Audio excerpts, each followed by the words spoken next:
my crafty friends, welcome back to my channel. I'm making a 12 by 12 today, and it is inspired by a card I saw made by Heather Hoffman. Her card was beautifully simple, black, white, sparkly gold washi, and I was just inspired immediately. So I think this is going to start turning into a bit of a series. I lifted Laura Basson. I'm now scraplifting Heather Hoffman, scraplifting a card maker, my new series. So I'm starting off with a stamp from Concord and Ninth. It's called Hello Lovely. It's very old. It's probably not still in print. Print's not the right term, is it? It's probably discontinued. It's at least 4 years old, I would think. I have stamped it down using black ink. Haha, black. We'll get to that bit. And I have cut a mask from scrap paper. I've trimmed it out. I've added some Tombow Mono Multi on the back and let it dry, so it's now a repositionable adhesive mask. Covering it up, stamping again. So yes, the ink. Let's get to the ink. I haven't used a big black ink pad for years. I use my little tiny ink cube, which is a VersaFine, and is wonderful. But this stamp is huge. It's the size of my hand, and I'm not going to ink that up with a tiny cube 6 or 7 times. I don't have the patience for that these days. So I went to my unused big ink pads and pulled out a black. The first black was dry. It wasn't juicy enough to get a good impression with. So the second ink pad is a Cocoa Daisy one, which I got secondhand in a bundle from someone. It's juicy still, but it's not true black. It's very much a blue black. So we work with what we've got, and it's going to turn into pretty much navy white and gold instead of the intended black.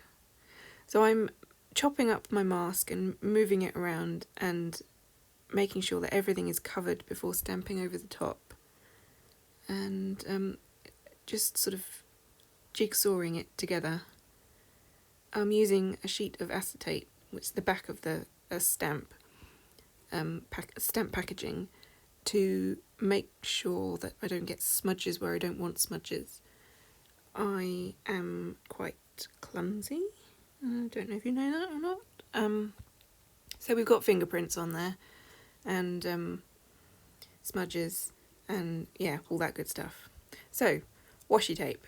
I've had this for years as well. I think it's an American Crafts one, I'm not sure.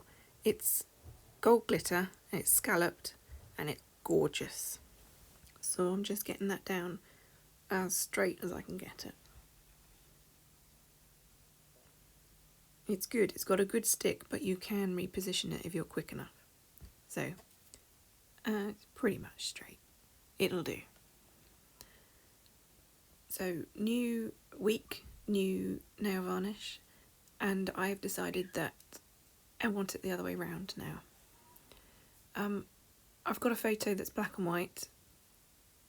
It's grayscale, and I think it needs a bit of a border between the stamping and the photo, so I'm colouring up some paper with that blue ink so that it matches in. I tried black cardstock, but of course it was black and not blue black. So using the ink just direct to paper gives the perfect match. I was cutting down for a border.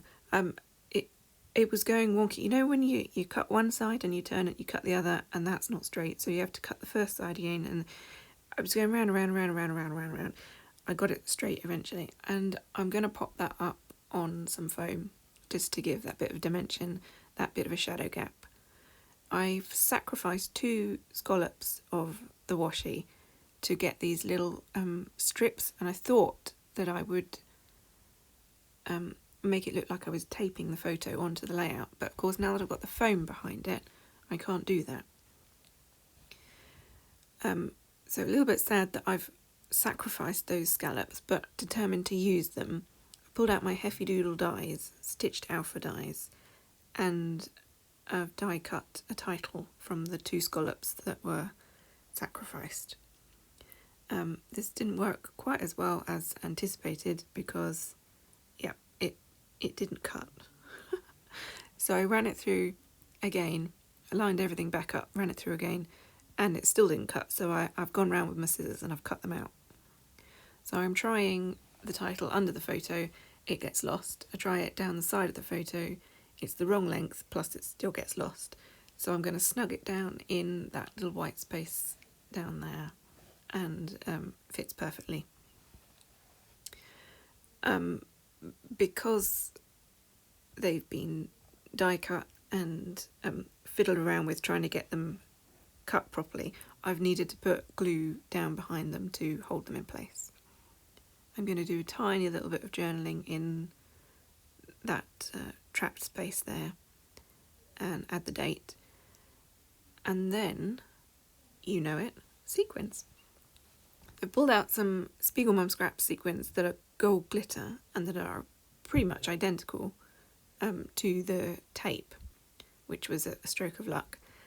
And then black obviously didn't work, and this is the darkest blue that I have. They're Jilly Bean self-adhesive sequins.